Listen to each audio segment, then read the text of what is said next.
everybody, and welcome to the College Football Tailgate Show here on the Let's Talk Sports Network. It's episode 2. We just started this last week, and so far it's done pretty well. So not a bad start to this new show here. And joining me, as always, from the Man Cave is Mr. Big Mike himself. Mike, how you doing? I'm good. How about yourself, my man? Still a little riled up after last night. For those who don't, obviously, World Series is taking place. My team's in it, and they came back and won 6-5 last night. So, stressed is an understatement, but it is what it is when you delve in the world of sports, especially college football coming up today. It should be an interesting day, especially after last week. Last week, all the top 10 teams. I think I mentioned this on your show the other day. Every top 10 team, aside from Michigan, struggled last week. I mean, Penn State, Ohio State, low-scoring affair until the end. Oklahoma struggled against UCF. Washington even struggled late against Arizona State. And who do you think is going to have the biggest bounce back this week? Oh, man. Let me look at a slew of these games because, God, it was crazy though. Like you said, everybody struggled. I mean, big teams almost losing to nobodies. It was just rough. You know what? God, that's a huge game. I think Penn State does. Mm-hmm. I think Penn State gets Indiana. It's back in Happy Valley. They're home. James Franklin always wins there. And Indiana's just not a good team. Mm-hmm. Welcome in our resident Hall of Famer, Scott Cope. Scott was just talking about how the top 10, everybody in the top 10 seemed to struggle aside from Michigan last week. Who do you think has a chance to bounce back this week? What was the score of the Indiana-Michigan game a couple weeks ago? Do we remember? Like 63-7 or something, wasn't it? It's going to be about that today with Penn State and Indiana. I agree with Mike totally. Penn State is going to be mad. Okay. Poor Indiana is not going to know what hit them today. Even if Penn State starts slow, they started slow against UMass a few weeks ago and beat them 63-0. So I don't really think you have to worry about Penn State putting points up. Their team total is 38.5. They're going to go way past that team total today. I'm looking at like 51-7, if that. So, to kind of be different, I agree with you guys. I think Penn State's going to come back strong. I'm going to say Washington. I think Washington, even though they're on the road at Cal's not as good of a team unless you're playing USC, which has a horrible defense. But I think Washington feels a little disappointed in the way they played that game, even at home against Arizona State, who really shouldn't be that good of a program, but they let them hang in that game for much of it. And, Penix made a few mistakes here and there. I think this is a get-right game for Washington as well. They play Stanford. They don't play Cal. Stanford. I forgot. Stanford. It's Cal's USC that plays. Yeah, USC plays. USC. Yeah. There we go. The one thing, that's where I got it mixed up. The one thing I will say about Washington is this. When everybody talks about the football playoff, Washington is hardly mentioned. And to me, that means they got to go out and stylistically put a big number up today. Because with nobody talking about them, everybody's talking about who? Florida State, Michigan, Georgia, Oklahoma. North Carolina was in the mix until they lost to Virginia, which totally knocks them out. Everybody's still talking about Alabama.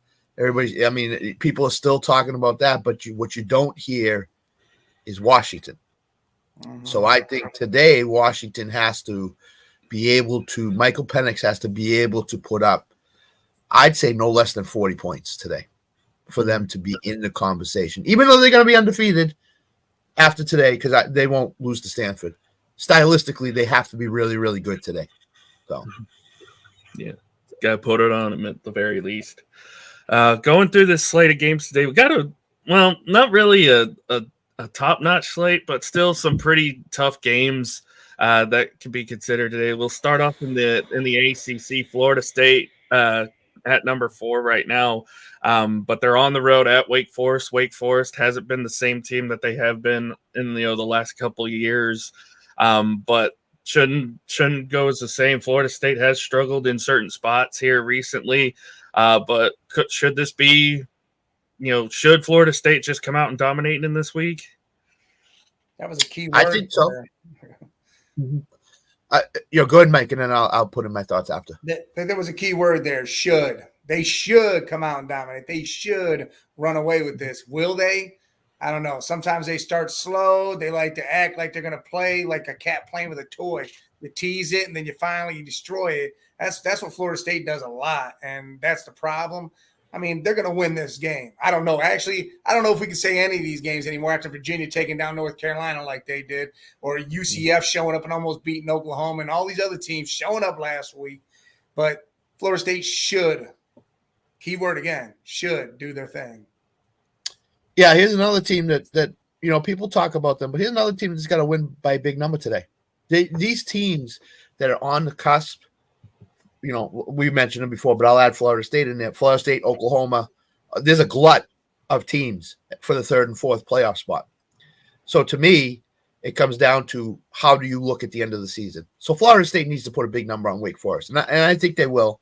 The one thing that gives me pause about that is that when they played Duke with Riley Leonard in the game, they had a lot of problems. They were down by 3. Riley Leonard goes out of the game, re-injures himself, and Florida State just blows them out. Is Wake Forest in the Duke, so to speak, without Riley Leonard conversation? That I don't know. I haven't seen Wake Forest enough, but that's what I'd be looking at today with them. Mm-hmm. Yeah, I agree. I think they have to win by a big margin. They have to kind of fix up some of their problems.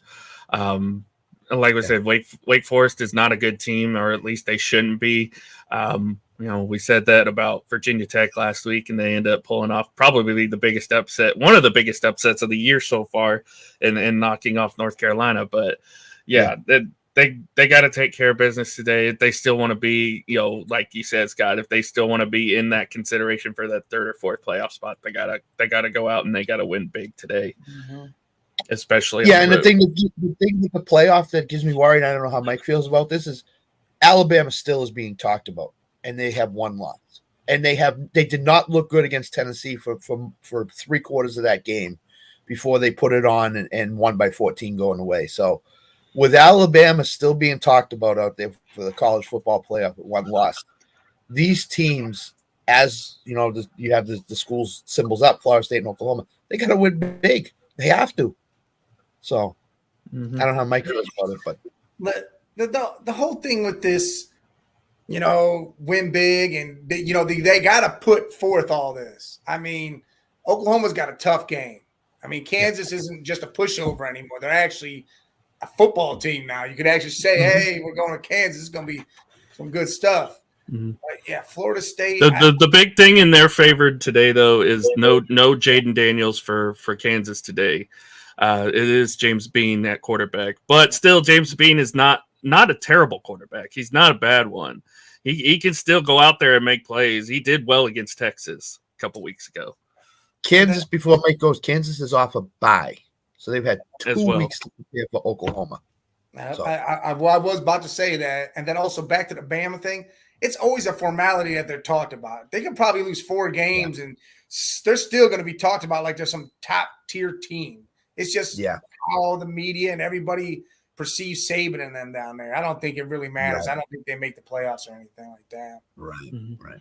Well, thankfully for Alabama, they don't have a game this week, so they don't have to embarrass anybody for the first 3 quarters of a game today. So, like you said, Scott, they're one of those teams that's just like, how are they still talked about? Well, it's because it's Alabama and it's their brand. So, going on, we kind of already touched on this. Oklahoma going on the road to Kansas. Kansas, like you said, Mike, is not a pushover in the Big 12 anymore. They're right now, as far as the standings go, they're probably middle of the pack, but they're still going to be a tough team to stop, even with James Bean as their quarterback. So, and of course, the added effects of Kansas is off a bye, and oh, by the way, Bedlam's next week. So, does Oklahoma overlook Kansas in preparation for Oklahoma State next week? So, a lot of these factors to take effect here in this game. And could it potentially be a repeat of last week of struggling early, but maybe somehow finding a way to win in the end? For Oklahoma's sake, I hope not, because they can't afford that. And Kansas is not UCF. They're a better football team than UCF. Scott? Here's what I'll say. I think Oklahoma's weakness on defense was found the last two games, and that's the rushing defense. I think you can run the ball against Oklahoma and be successful. I think that Lance Leopold's a good enough coach. We're off a bye and having 2 weeks to prepare for Oklahoma. If Oklahoma does not come out fast today, that could be the upset alert that you're looking at, because I think Kansas is good enough at home to win a game against Oklahoma. Oklahoma is undefeated, but they're not that one of those undefeated teams that you say, whoa, Kansas has all they can handle against Oklahoma. There's no way they can beat. Yeah, they can beat Oklahoma. Yeah. So we'll see. If Bean does not have a good game today, tilts heavily in Oklahoma's favor. But if Bean has a good game today for Kansas, I think Oklahoma better be on the watch here. Mm-hmm. Yeah. I'm 100% nervous about this game because, like you said, Bedlam's next week. They're coming off a bye. Kansas is one of those teams that can just, they can play with you really well. They run the ball very well. They're probably one of the better running teams in the Big 12. So this will be a tough test for sure. Ironically, UCF was the best rushing attack in the conference. So that, and like you said, it kind of exposed us a little bit on defense. So, kudos to what UCF did last week. They kind of gave everybody the formula of how to beat Oklahoma now. So we'll just have to wait and see how that happens. We mentioned Penn State earlier. They would think it's a bounce-back game, especially at home. They play Indiana today. That's another one of the early games. UConn, Boston College. Do you even want to talk about your team, Scott? Or God. They have a chance at a minor bowl game here. So, I mean, it's homecoming weekend at Boston College. UConn's not really that good. If they don't beat UConn by 21 points at least, you got to reassess what's going on. I think Coach is going to get fired at the end of this year, to be honest with you. I don't think they're a disciplined team. Can UConn give them a game? Maybe. But I think in the end, Boston College has too much for UConn. So, Any insight on this one, Mike? No, I don't really know any of this. Again, UConn has never really been a team. Boston College has had its flashes throughout the years. And like you said, if Boston College can't take care of business, it should be an issue. I mean, they show flashes this year that they can actually do things. Whether they do it a full game is the problem. Mm-hmm. The Georgia Tech win was huge for BC last week. It was huge. That was a game, it was a coin flip, 50-50. Game like today is not a coin flip, but you win those games down the stretch here, you got a shot at going to the postseason. They've already played their toughest games in the conference, so, they should be okay to get into a bowl game here. So, yeah. UConn, you got to feel for it, though. I mean, since the Big East imploded in football, it's just like UConn's football program has completely tanked. And it just seems like it hasn't gotten any better. I remember the last time they were the last Big East champion. They were the last Big East champion and played Oklahoma in that Fiesta Bowl. But ever since, it's that program has just gotten and people have tried to go in there and tried to rebuild it. It's going to take a lot longer than most people thought to try to bring this UConn program back. Oh, no doubt. No doubt. You're not beating teams that you should beat during the season. And that's a problem. If you cannot beat the even talented teams or a little bit less than you can't beat them, you're not going to beat the BCs and the whoever else you play on your schedule that's a little bit tougher. So that's UConn in a nutshell. Mm-hmm. And it also doesn't help that they're an independent either. So, yeah. The kids want to play in a conference, win a conference championship. They do not want to play independent and go 11-0 and say, hey, we're the best independent team in the country. Kids don't want to do that anymore. Kids want to go to the Big Ten, ACC, SEC, Pac-2, and play there. So, or what's left of it anyway, the Pac-2. Yeah, Pac-2. Going into the mid-afternoon games here, Georgia, after a bye week, coming back on the road against Florida. Don't really think this will be much of a trap game. Florida might be able to give them a game, but Georgia finally looked like the Georgia we're used to seeing the last time they played. But they haven't been an easy pick either, especially early on in the season. More to come from Georgia, or have they finally figured it out? You failed to mention the big thing for Georgia. No Brock Bowers. No Brock Bowers either. That's true. Huge. Florida will cover the spread. Will they win the game? No. Will they stay within 2 touchdowns of Georgia? I believe so. Billy Napier down in Florida as a huge underdog. Really good coach. Really good coach. When you're going in thinking that you're going to lose as a fan base and the country, he does some things in games. And he's going to throw it all out the window of the playbook. Playbook is all out there for Florida. So Georgia will win the game, but not by 2 touchdowns. Mm-hmm. And I agree. Look, I get Georgia's coming off a bye. They got that going for them. The Brock Bowers thing is crazy. If you look at it, when's the last time a college team, their whole thing rode on a tight end? A damn tight end. You see it in the NFL. Kelsey's out. Mahomes looks average. Doesn't know who he's throwing the ball to. He's got to actually work for his game. But then you go to the swamp. Florida's known that swamp is something else, no matter who they're playing. And like you said, Napier, this is probably a game they circle. Whether they could have lost every game up until then. But this game right here, they've gotten ready for, and they're going to have some tricks up their sleeve, and they're going to lay it all out on the table. Mm-hmm. Right. Agreed. Agreed. Is there a chance that Georgia could lose a game with Bowers being out the next few weeks? I think if they get by today, I think they can run the table. I think their schedule becomes a lot easier. I know they have Georgia Tech. I don't know who else they have, but it's not. I want to really... say LSU. They got LSU. They got Ole Miss and Tennessee back to back. Do they have LSU? No, I don't think they have No, LSU. okay. Ole Miss, Tennessee would be a rough spot. Yeah, that's back. I would say I'm not impressed with Tennessee at all. I think Joe Milton is not the quarterback that Hendon Hooker was, not even in his class. Mm-hmm. Mm-hmm. So I'm not really sold on Tennessee. So I think Georgia could win that game. I'd say the Ole Miss game is the one you want to watch, because after that they got Georgia Tech and Tennessee, and they should be able to beat both. So today and the Ole Miss game would be the 2 that I'd be looking at for Georgia. Mm-hmm.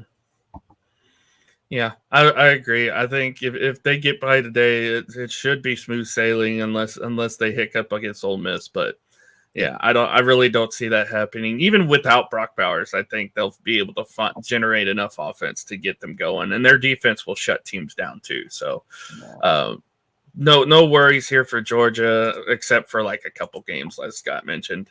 Another team that kind of got pushed to the limit by a team that they should have beaten handily. Texas last week, Houston gave them all that they could handle. A couple controversial calls at the end maybe prevented Houston from tying that game up. But Texas at home without Quinn Ewers, by the way, that's another big guy that's out this week against BYU, who has looked like the best of the 4 newcomers that have come into the Big 12 this year. And could Texas be on upset alert at home today? No. BYU's weakness is Texas's strength. Excuse me. It's running the football. BYU has had trouble all year long stopping the run. They're 5-2. I don't know how they're 5-2. They might be one of the worst 5-2 teams in the country right now.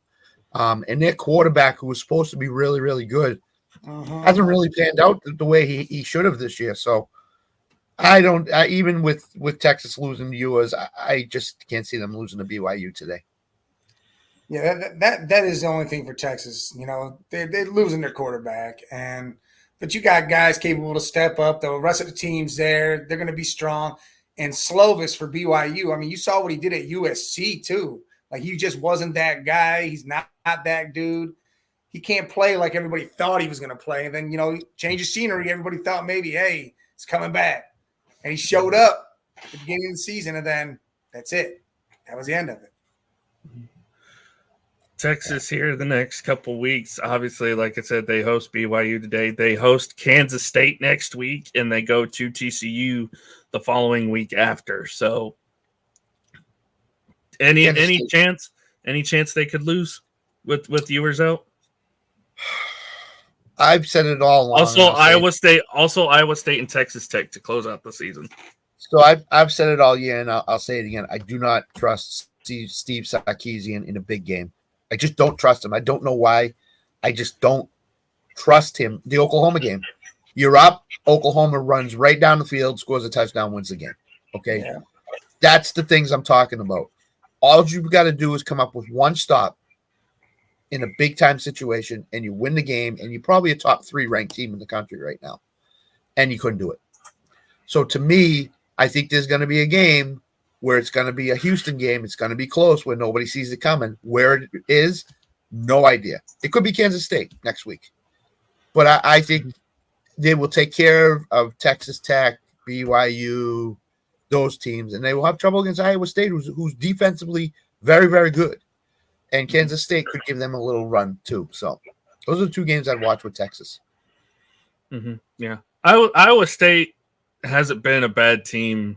They lost a couple games out of conference, and then their one lone conference loss was against Oklahoma. So, other than that, they haven't really been a bad team. They could probably give Texas some fits.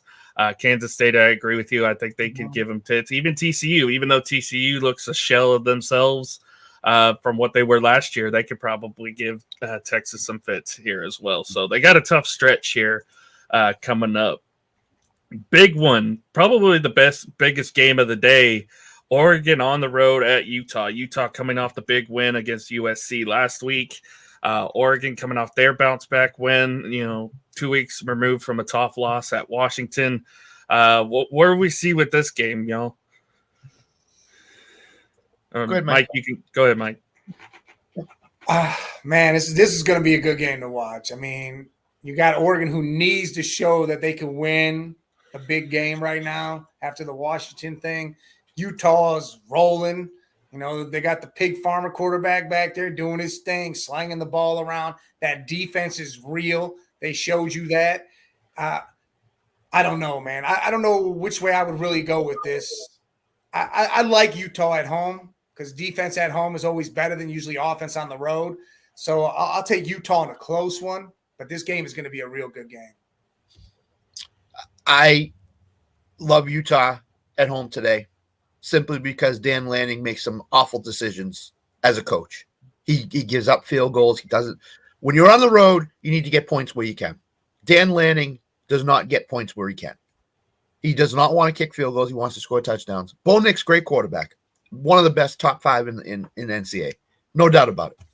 But when your coach doesn't put you in advantageous situations like a 4th and 4 at the 45-yard line, your own 45-yard line, and you don't make it, you give Utah a short field. Utah proved to me last week a lot. I know USC's defense is awful, but Cam Rising is not as missed as much as everybody thought he was going to be missed because this guy, this Barnes kid at quarterback, has some brass knuckles and is a tough guy.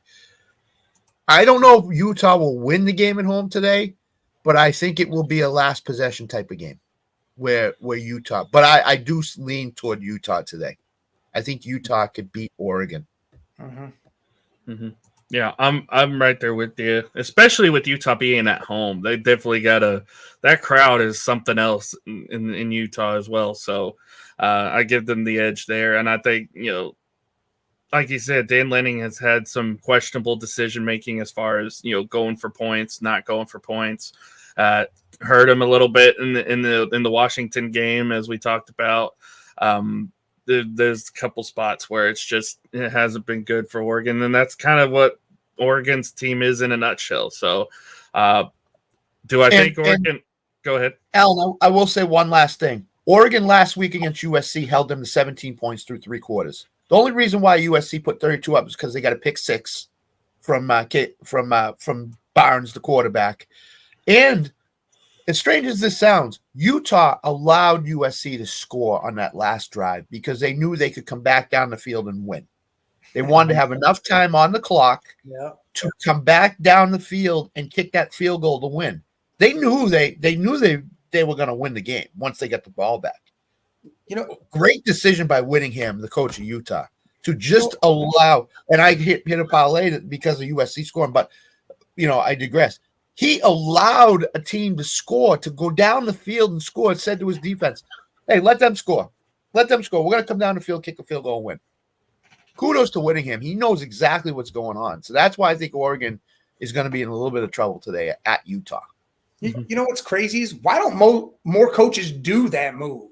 Like, just stop trying to let your defense play the game. All right, cool. The time restrictions coming. You know what you got. If you know your offense can move that ball, hey, let them walk right into that end zone. Save yourself some time and go do it. Too many times you see that. Even I've seen some pro games this year where they could have literally took a knee, let the clock run some, and then did it. Instead, they screwed themselves out of winning the game by doing that because they put too much clock on or too much time on the clock, and the other team went down there and had a chance to score or win the game. I agree. It's very – plus, it's very rare for kids to say, okay, coach, we'll let them score. Kids don't want to let anybody score. They want to stop the team and say, we won the game on defense. But they bought into what the coach was saying, like, go down, let them score. Let Caleb Williams go down the field and score. Just let him score. And then we'll come back, kick a field goal. And it worked out. I was shocked when I heard that. Shocked. Yeah. Crazy things do happen indeed, especially in college football. Next one, we got Notre Dame hosting, I believe it's Pittsburgh. Pitt on the road at Notre Dame. Notre Dame's still a top 15 team, but, it's just the same old with Notre Dame. It just seems like what they are, and then all of a sudden something different happens, and it's like, wait, what? Notre Dame wins today, or is they still a shot that maybe Pitt could surprise them a little bit? Good luck, Pittsburgh, today playing Notre Dame off a bye. Good luck. You're going to need it. At Notre Dame too. It's a South Bend. At Notre Dame. Notre Dame now is in the definite lighter part of the schedule. They played all their heavyweights, so now they're getting the lighter part of their schedule. They're going to dominate Pittsburgh today. Pittsburgh's in trouble. Oh yeah, this is a whipping. This ain't even a game we should even really care to talk about. But again, we did that. We said that same thing about Virginia, North Carolina. Yeah, I know. Well, an interesting one here, and it's not even basketball season yet. Duke, Louisville, both teams ranked in the top 20. Both teams still have an outside shot to get to the ACC title game. Interesting matchup here. I mean, who would have thought that Louisville Duke in a non-basketball setting would actually be a solid matchup? But what do we think of this game? I think it all depends on that game time decision with Riley. That's where it all really depends. Otherwise, I think Louisville's got a good team. They're at home. They have a nice, solid defense. And unless Riley's playing, I think it still could be close. But if Riley's playing, I like Duke to win this game. And they did beat Notre Dame, so Louisville did. Yeah. Jeff Brom in a big situation is really, really good. He's an offensive mind. They're 6-1. I can't believe they're 6-1, but they're 6-1. So I think without Riley Leonard today, and I doubt he's playing. I really do. Duke may shut him down for the rest of the year and say, let's wait till the bowl game or the ACC championship if we get there. I just think Louisville is going for much bigger things on the horizon here, including an ACC championship game, including a big-time bowl game if they just win out. So I love Louisville in this situation. Mm-hmm. Yeah, I'm right there with you. It's all going to depend on if Riley Leonard plays or not.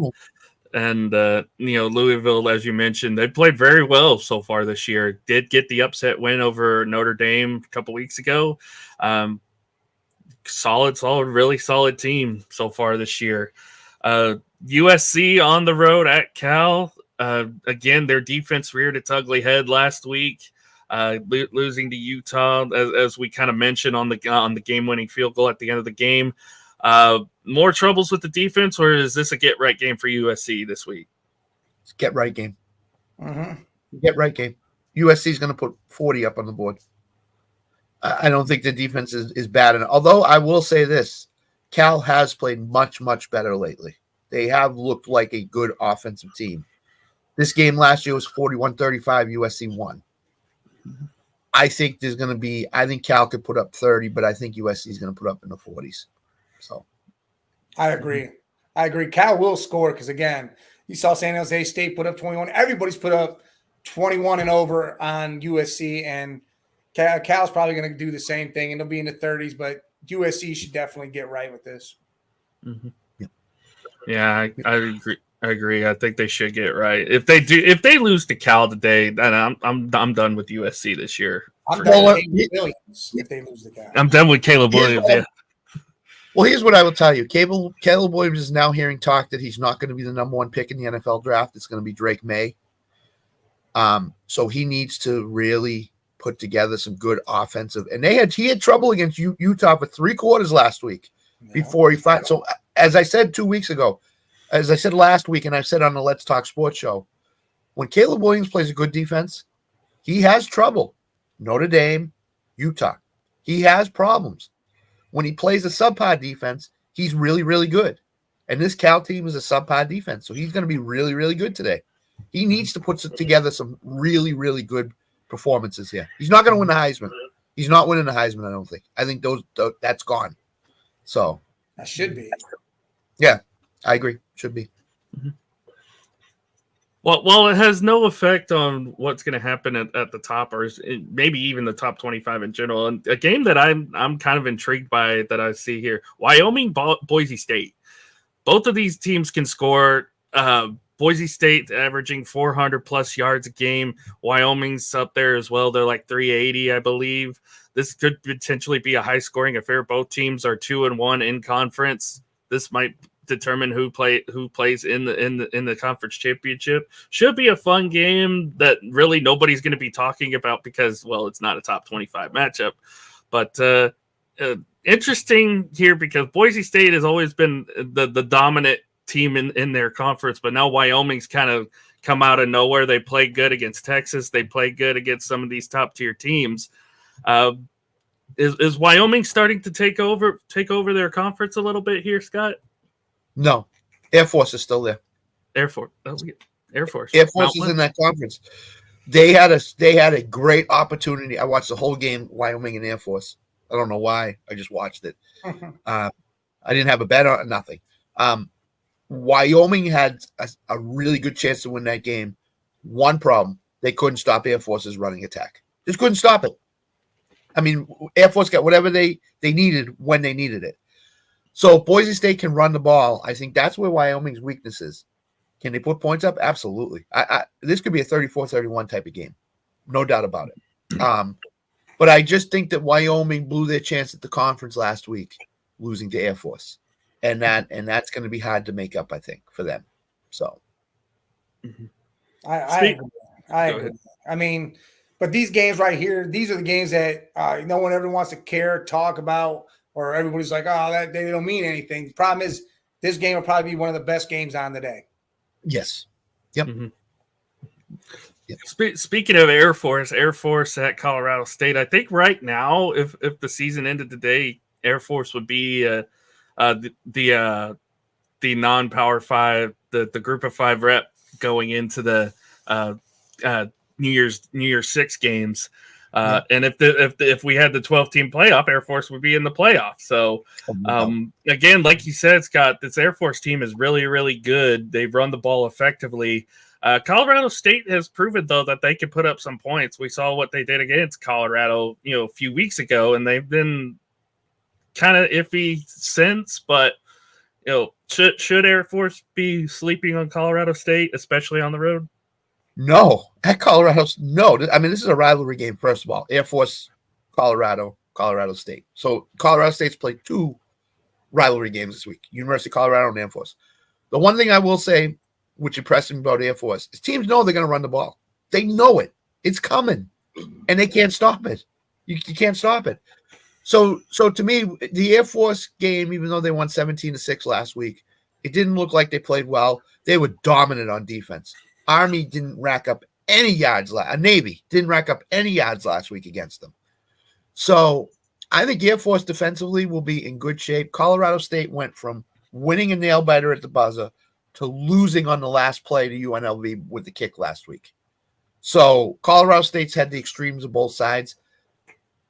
Will Air Force win by 2 touchdowns like they're favored by? I don't know at Colorado State. Will they win the game? Yeah, I think they'll win the game. So Colorado State, I'm just not high on them at all. Their defense is not very good. So no, they used everything they had against Colorado. They threw it all out there because they wanted to make a mockery of Prime and his boys and all that. So they did everything they could against that team. And I mean, Air Force shouldn't take anybody lightly. I mean, it's Air Force, like you said. They're going to run the ball. We know what they're going to do. It's a matter of planning to stop that. And again, their defense isn't bad. So they're going to make sure you work for every yard and every point you get. Air Force now, Alan and Mike. Air Force now is looking at this. Every win they get raises the money they get by going to a Big Six bowl game. So they're looking at, we can make millions of dollars by getting to one of these huge bowl games. So let's win the games. So they got a lot to ride. There's a lot riding on every game they play now. So, Yep, 100%. Air Force is just a fun team to watch sometimes. I mean, like you said, they run the ball effectively. Their defense isn't half bad. Like you said, I'm not a believer in Colorado State. You know, Mike said it best. They gave everything. They put everything they had in that Colorado game, and they just kind of fizzled out since. So I don't think they're going to win big. I think Colorado State can still put up some points, but I think Air Force still handles their business today. Tennessee coming off the tough loss to Alabama on the road at Kentucky. Could Kentucky pull off the upset here? I know you talked about Joe Milton not being in the same class as Hendon Hooker. Do they get the bounce back win here, or does Kentucky shock them a little bit? Kentucky seems to me to fizzle in big games. They had all the momentum again going into the Georgia game, and they got blown out. This is another big game for them. They need to win this today to stay in the upper echelon of the SEC, so to speak, or get to the upper echelon. I don't think they do. I think Tennessee is hearing a lot of chirping going on with, you guys aren't as good as you have been in the past couple of years. Josh Heupel, the coach, is hearing that. His field goal kicker has let him down in a few spots here as the season's wound on. So I think you're going to see a very aggressive Tennessee game plan today, and I think they're going to come out fast, and I think they're going to put a number in the first quarter on Kentucky, and I don't think Kentucky's going to recover. I think Tennessee wins the game today, but I think it's going to be a touchdown game, to be honest. So you got to think Kentucky's not – they don't pass the ball very well. They can run you out the damn building if you allow them to, but they don't pass the ball well. So if Tennessee gets up 14, 21 points, that's over. That's done. Right. Yeah. Mike, your team, Ohio State, coming off the big win at home against Penn State last week. They go on the road. I believe they're at Wisconsin. So what do you want to see from the Buckeyes this week as far as game planning? And, obviously we'll probably think they're going to win because Wisconsin has kind of been just one of those teams where it's just like, maybe they can be good, but maybe not. But, what do you want to see from the Buckeyes this week? I need to see a fast start. You're in Camp Randall. You're on the road. I don't care if Wisconsin is good or not. Playing in Camp Randall is a whole nother situation. And I need to see McCord go out there and throw that ball and put it on the money and start fast. Like, we need that so bad, and he's got to get used to that because, again, going against these teams, I mean, Penn State was Penn State, but you still got that team up north at the end of the year, whether or not that's going to matter with all this other stuff going around with them and how that's perceived and dealt with. But still, you got to continue to build to that game no matter what. And that fast start is what we need. Defensively, we can hold. We're good. It's that slow start always gets us. So here's what I'll say. I'm looking at Wisconsin's schedule as Mike's talking. So they beaten Buffalo. They lost to Washington State. They beat Georgia Southern pretty good. The only defensive team they've had on their schedule that could compare with Ohio State is Iowa, and they scored 6 points against Iowa. Ohio State's a top 10 defensive team in the country. Mm-hmm. I don't see how Wisconsin's going to score more than a touchdown today. I really don't, because Wisconsin's not built. They're 5-2, but they've beaten all the bottom feeders. And after this Ohio State game, they go right back down to playing Northwestern, Minnesota, those teams. So they can run the table the rest of the year. I just don't see how Wisconsin offensively moves the ball effectively against Ohio State. So if Ohio State puts 24 up on Wisconsin today, there is no way that Wisconsin's getting close to it. Mm-hmm. So I would look at that Iowa game, and I would look at the stats of that, and I would say, okay, that's about what you're going to get from Wisconsin today. And they lost 15-6. They held Iowa to 15 points, but Iowa doesn't score. They only scored 6 against Iowa. Ohio State's a better defensive team than Iowa, in my mind. Yeah. So I think Ohio State wins the game rather easily today. Could be a shutout. Could be a shutout. Could be a shutout. Yeah. I mean, They definitely need to, like you said, Mike, they need to start fast. And Wisconsin has just struggled on offense. So I would say, yeah, I'm agree with Scott. I think it could potentially be a shutout today, especially, and that would suck at being at home and seeing your team get blown out. That would not be fun if I'm a Wisconsin fan today. But crazier things have happened, but I just don't think it'll happen today. No. Couple teams I want to talk about. We will talk about the games. Tulane's at Rice. That should be an easy win for them. James Madison hosting Old Dominion. I bring these two teams up because right now they're the two teams that are behind Air Force right now for that group of 5 spot in the New Year's 6 games. James Madison's still undefeated. I don't even know if they're eligible to be in a bowl game yet. Which, that sucks. I don't know why that rule's in effect, but you got an undefeated school in James Madison who's dominated the Sun Belt. And they're not even allowed to partake in postseason games. That just sucks. But Tulane still out of the American. They've shown that they're still the best team in the American right now. Any chance they give Air Force a run here, or do you think Air Force maybe takes that group of 5 spot? I think Air Force takes the group of 5 spot. I think Air Force ends up with 0 losses, to be honest. So I think because Air Force still is going to play Army, they should beat Army. They got today Colorado State. They should beat Colorado State. They got one tough game on their schedule, but the way they run the ball and play defense, I think that Air Force can run the table. And I will say I'm very impressed with Tulane based on what they lost. They lost Tajay Spears last year. They lost some other guys off their team, and they're back in the top 25 again. Great. Kudos to their coaching staff. But I guess you were reading my betting thing because I have Tulane and James Madison on a parlay today. So I fully believe in both schools. What's up, Nick? We got Nick Watkins here.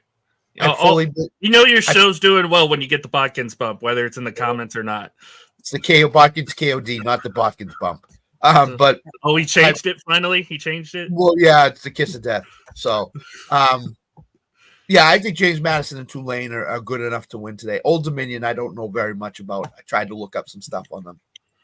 They have a good record, but I don't think they've seen a James Madison team. I think James Madison wants to be undefeated,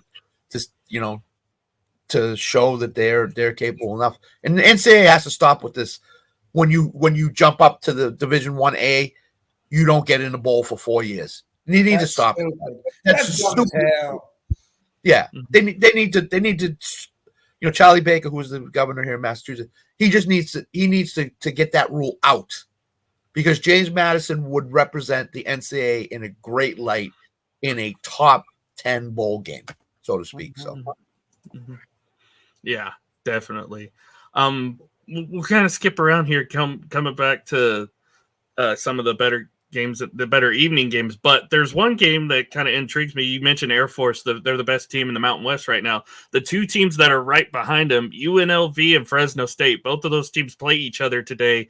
UNLV unbeaten in conference. Fresno State's 2-1. You basically said Air Force runs the table. Is there which team out of these two do you think has the best shot of maybe giving Air Force a run? Go ahead, Mike. You know, I don't know. UNLV's played very well this year. I mean, for a UNLV team, I mean, like you said, they're undefeated in the conference. They put up some good, they've had some good tests and they've fared well. They might not have won the game, but they're doing their thing. Again, Air Force is going to run away and win this thing. They're not going to have a loss like Scott was saying. But I think UNLV's that one that'll be right there at the end. They'll be trailing them. So if there is a hiccup, maybe they're the ones that take advantage of it. So I'm looking at Fresno State's schedule now because they're both 6-1, but I'm just seeing who Fresno State's played because it doesn't seem like they played him. They lost to Wyoming at Wyoming. The rest of their games they've been pretty dominant in, except Eastern Washington's 3-4. They beat them. They beat Purdue by 4 on the road at Purdue. Something about this UNLV team, you get those ideas about teams that are just one of those teams that just are going to win no matter what. And UNLV seems like that. There was 40 seconds left in the Colorado State game. They got the kickoff, went down the field, and kicked the game-winning field goal last week. To me, that signals to me that they're just a team that it doesn't matter what the score is in the situation, they're going to pull the game out and win. So even though UNLV is on the road tonight, I tend to lean toward UNLV to win the game. I love their team. I love their offense. I think it's dynamic. I think it will cause Fresno State some problems tonight, and I think they can beat Fresno State on the road. So, yeah, I mean, UNLV, again, it's one of those teams like, you try to put them away, but they just seem to find a way to win games. And, you talk about teams, we've seen it the last few years, those teams that just kind of come out of nowhere that, nobody's really talking about. UNLV's that team this year. That team that's kind of shocked everybody and is like, hey, we're going to be competing for, at the very least, for a conference title. Maybe even try to sneak into the New Year's Six group, but I'm like you said, I think Air Force is just too good for that to happen. But kudos to UNLV. They've been playing very, very well this year, and it's not every day you get to talk about the UNLV Rebels in this day and age. So kudos to them. You're right. You got so Ole Miss at Vanderbilt. That should be an easy win or Ole Miss hosting Vanderbilt, I should say. That should still be an easy win. North Carolina, after their disappointing loss last week to Virginia Tech, on the road at Georgia Tech. Another letdown, or does North Carolina get it right? Go ahead, Mike. Yeah, North Carolina's a bounce back. They have to. It's not a if. They have to. Even if they want to just remain relevant. I mean, they're not going to make some big noise and go to the end like we all thought they could, but they want to remain relevant. Drake May wants to keep his, stardom rolling and the Heisman hopes and number 1 draft pick and all that going. They have to make some noise and they have to do it in a big way. So here's the thing I found. I watch a bunch of stuff on YouTube on college football, obviously, in pro football and all that other stuff. North Carolina's lost the last 10 out of 12 times they've gone to Georgia Tech. Outright. Lost. It's a place that they have a lot of problems with playing. But I think off that Virginia loss that nobody saw coming, I think North Carolina will be dialed in today. So I think they win the game. I just can't see them losing two or three games down the stretch here. They're just too talented. They're too good. They're too good. So I think North Carolina wins today. I agree with Mike. They bounce back. Mm-hmm. Yeah, I think so too. I think they bounce back in a big way. Drake May needs to keep his Heisman status going. As we kind of talked about, right now he would probably be a favorite to be the number 1 overall pick over Caleb Williams based on how Caleb Williams has played so far, or the last few weeks anyway. So big time game from North Carolina today. I see them winning as well. The nightcap game on ABC tonight, Colorado at UCLA. Again, Colorado. They got to put Colorado in primetime, Scott. Do you not believe? Oh, Do you not God. believe? No, they're 4-3. They're 4-3. I mean, this. I love Deion Sanders. Okay, don't get me wrong. I love Deion Sanders, but his team is not great. Their defense can't tackle anybody, and you keep putting them on prime time because of Deion Sanders. If Deion Sanders was a coach of Colorado, would that be the prime time game tonight? Hell no. Mm-mm. No, that's the only reason why. And UCLA is good enough. But go ahead, Alan. Mm-hmm. Yeah, I think UCLA wins this game. Remember, they're playing much different than what they usually do with Chip Kelly at the helm. They're playing defense. That's not Chip Kelly's MO. Is not defense, and they've been one of the better defensive teams in the country. Probably top two in the Pac-12, maybe behind Utah only. So I think UCLA has a great showing tonight. I know. They only put, like you said, if Deion's not coaching, I don't think they put this game on prime time. But really, I don't see Colorado winning this game unless Deion just shuts all of us up and says, "Hey, we're going to go in there and beat UCLA." But I still think UCLA's defense is just going to be too much in the end. Do you guys think they can make a bowl game? Because I don't. Their schedule down the stretch is brutal. Yeah. It's tough. They might not win another game the rest of the year. You got UCLA. They got Washington. They got Oregon State. They might not win a game the rest of the year. They might finish with 4 wins, which is great compared to what they've been. But UCLA switched quarterbacks. They took the freshman out. Their defense is top 20 in the country. Colorado's going to have trouble scoring tonight. They really are. And they're off a bye week, too. That's the other thing. They're off a bye. So. Be interesting. They're more interested in going to the Denver Nuggets Lakers game the other night than they are worrying about football.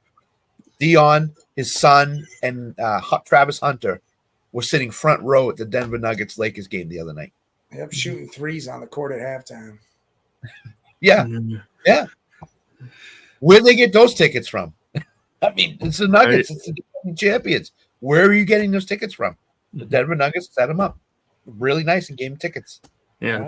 I'm gonna be honest. I'm probably not watching this game, obviously because game 2's tonight. But again, if Deion wasn't coaching, they probably don't put this game in prime time. Well, it's a 10:30 West Coast East Coast time game.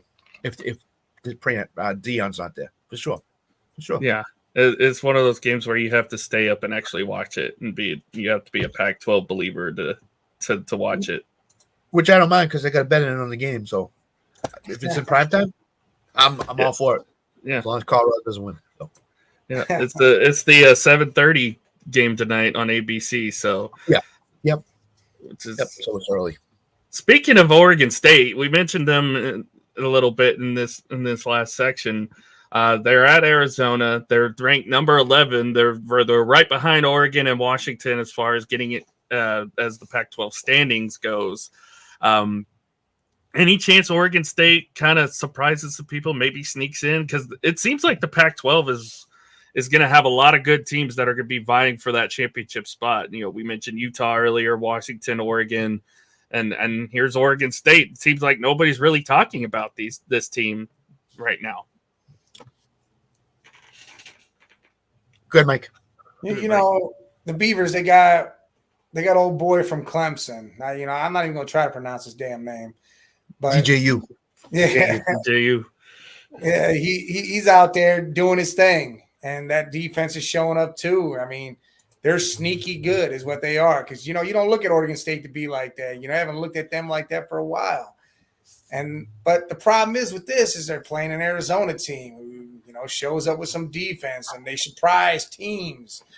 So, I mean, is this going to be one of those games where Oregon State walks in thinking they're going to put them away and Arizona pops them in the mouth and makes a game of it, possibly sneaks one out?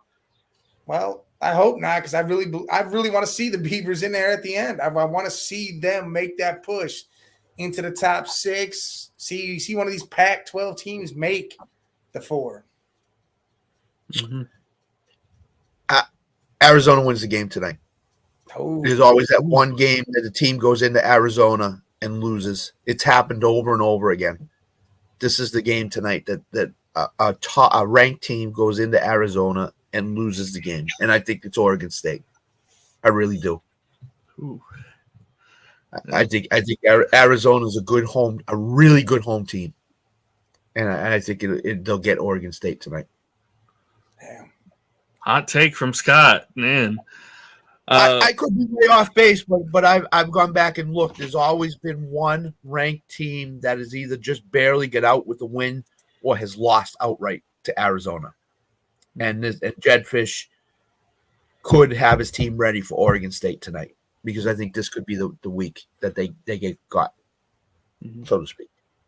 Yeah. Last game we'll mention here. We talked at the beginning about Oklahoma maybe overlooking Kansas today on the road, looking ahead to Bedlam. Oklahoma State at home taking on Cincinnati, a Cincinnati team that, while their record may not say it, they're not a bad team per se. They're good defensively. They can stop the run pretty well. Oklahoma State finally settled on their quarterback. They have Alec Bowman as the starter now after playing quarterback roulette for a good first half of the season. There have been some disappointing games from them, especially the 33-7 loss at home to South Alabama. They have looked better the last couple of weeks, especially on offense. Their defense still has struggled a bit. Could this be a potential upset here for Oklahoma State? Could they be overlooking Cincinnati tonight in preparation for Oklahoma next week? Go ahead, Mike. I don't know. I don't know if the Cowboys are actually going to do that, because they can't do that. Like, they just don't have the team to do that with.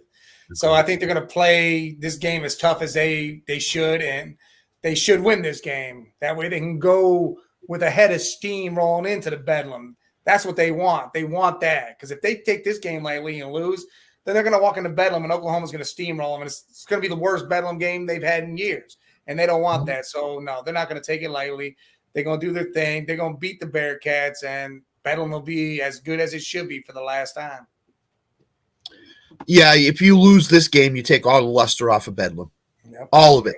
Mm-hmm. It's gone. The shine is gone, because you win this game, you need to win next week to kind of get a better bowl for yourself or a bowl for yourself. But the one thing that bothers me about Oklahoma State is you're just settling on a quarterback now. You're 8 weeks into the season and you're just settling on a quarterback. That's a lot. That's problems. But thank God Cincinnati's better than their record, but they still have a lot of flaws, a lot of deficiencies. So I think Oklahoma State wins the game today. It might not be pretty, but I think they win the game today. Yeah, it won't be pretty by any means, but I still think if they want to make Bedlam as best as it could be, I think the Cowboys have to win tonight, especially at home. Scott, before we end off here, what are some of your best bets of the day as far as college football goes? So I got a parlay of Wisconsin team total under 14.5. It should come in. USC team total over 38.5. Both teams, especially USC, they need to score 40 points to ensure that they win the game, because their defense is going to give up 30. So you don't want to play like you did against Utah last week, where you're down the whole game, you come back, and then you lose at the end with a field goal. So that's pretty good. The Colorado bet that I referred to is under, and I took an alternate total of 67.5. I just don't see where Colorado can score in the high 20s tonight. And if that's the case, UCLA definitely not putting 40 up, but they could put 30 up, and that'll go under. James Madison, I bet on them. James Madison, Tulane, I also bet on those two teams money line. So, even though the college football and the team I'm on the most today is Eastern Michigan over Western Michigan. I just think that Eastern Michigan, they're getting points today, and I think Eastern Michigan's a really good football team. So I think they can win that game outright. I took the points. I think they can win the game outright. But everybody's saying this isn't a really good college football week. I disagree. I think there's a lot of stuff that you find in the betting that you can you can bet and have confidence in. And those are the ones I have confidence in. So, And and as the day goes on, I'll see games and stuff like that I'll just bet on. So, and it's like we talked about earlier with Wyoming, Boise State. It may not look good on paper, but it'll still be one of the more entertaining games to watch today for sure. So, agreed. We may not have a good day as far as top 25 matchups. I think we only have one, which is Oregon, Utah. But there's a lot of really good games that'll be played today, and it'll be a good day in college football as far as betting wise, as you said, Scott, and as far as the quality games we get today.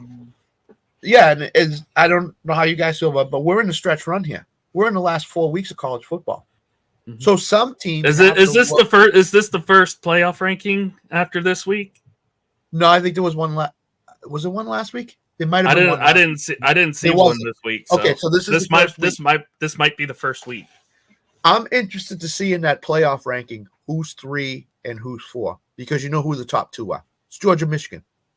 Okay, so who's 3 and who's 4? Is it Ohio State, Florida State? Is it Florida State, Oklahoma?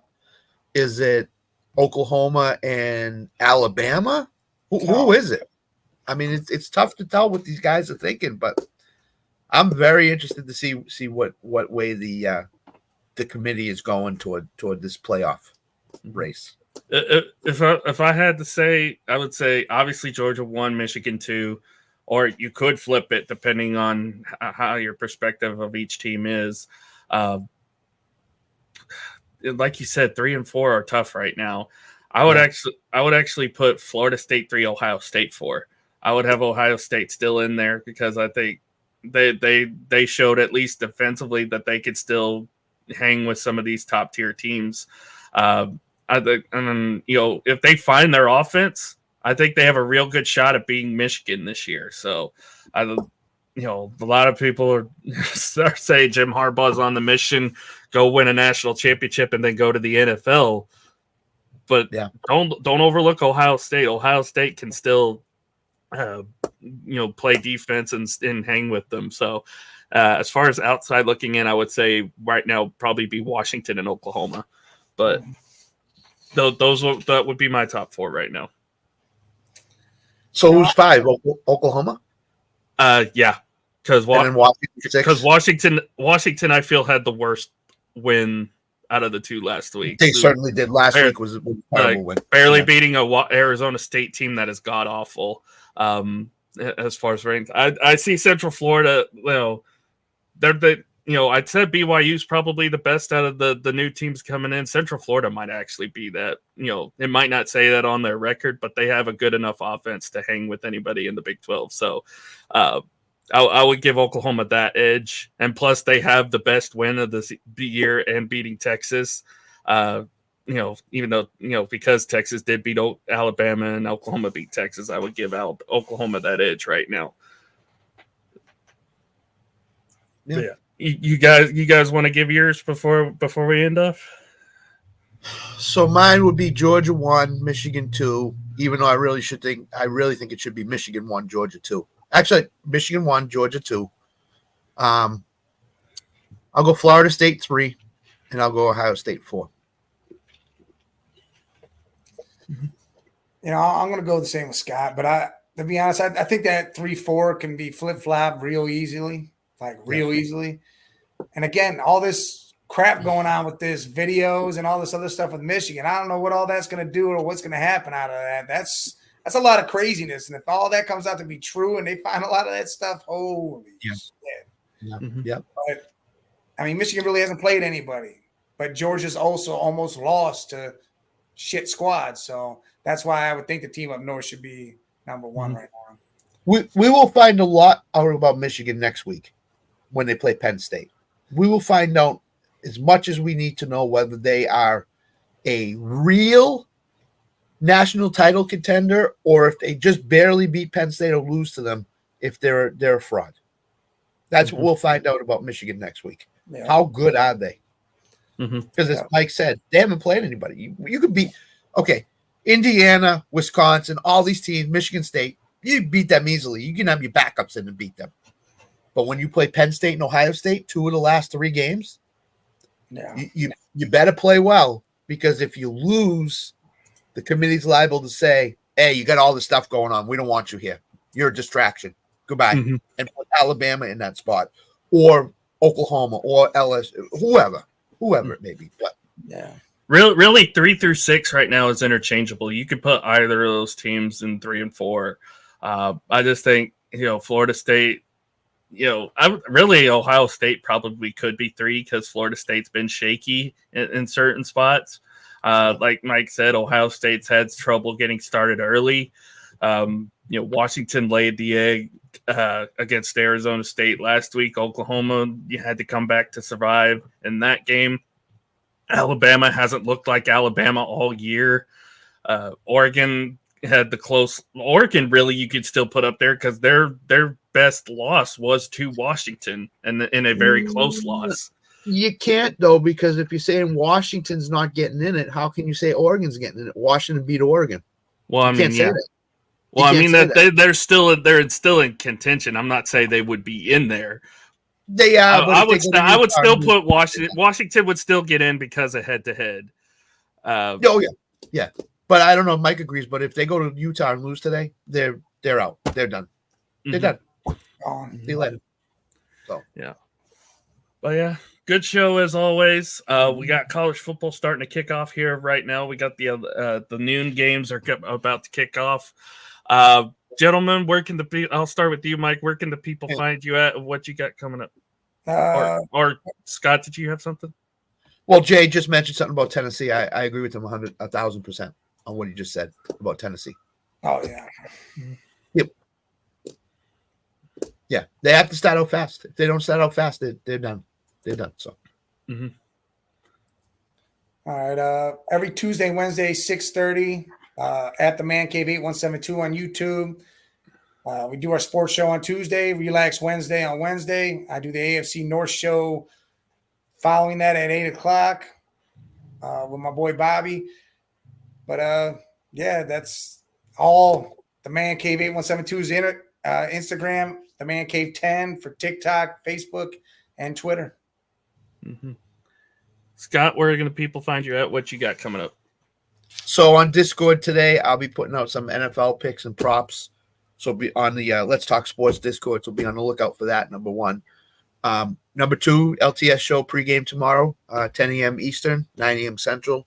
It's myself, Nick, Johnny, Tanner, and I don't know if Sam will be there. Titans are playing at home this week, so he's probably going to be at the Titans game. Excuse me. Then Monday night, we're back with another Sunday night recap with Nick and Johnny. Monday night LTS show. And then Tuesday is the returning 4 p.m. Eastern baseball show with myself, Jonathan, and Alan. So we'll be talking World Series, obviously. And Alan, it's Let's Talk Texas Rangers, to be honest with you, because I think Alan's got a World Series champion on his hands right now. So man, last night was a crazy game. That was probably the best game of the playoffs. That was probably the best game. Only game that's gone to extra innings so far.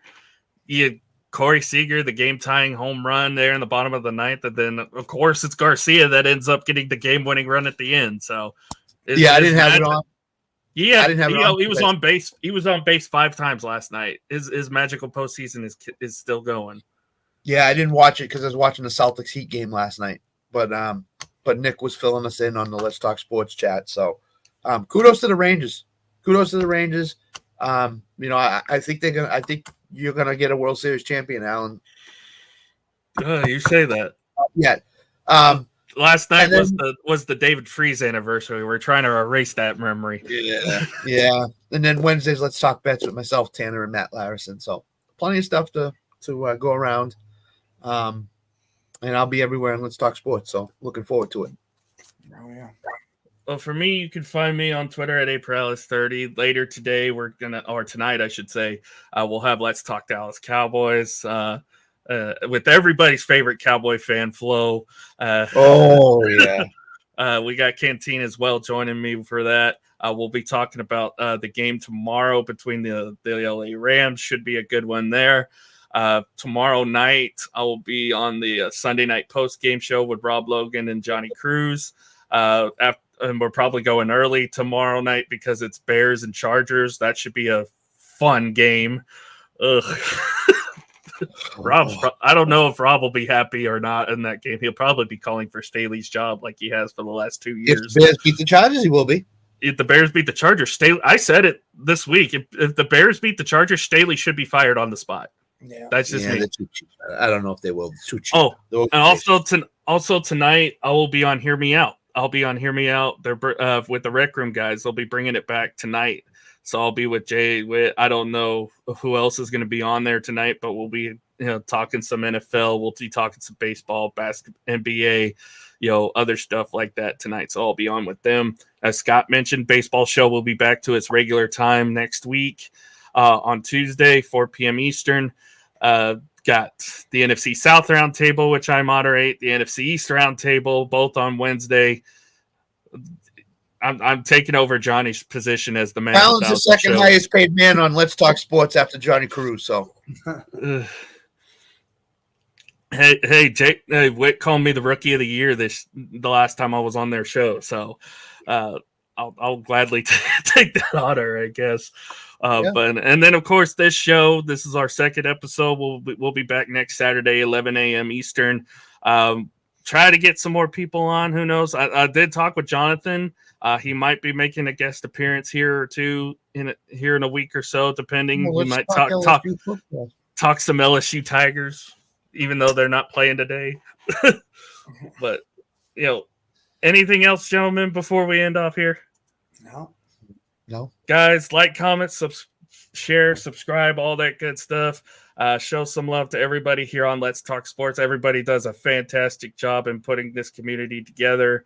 And a big shout out to the man who made all this possible, Mr. Dan Harris. Rest in peace. We miss you, buddy. We pray for you and your family and everybody here in the LTS community. With that being said, enjoy the football today and tomorrow. Love y'all. Stay safe. Have a great rest of your Saturday. We'll see you next week.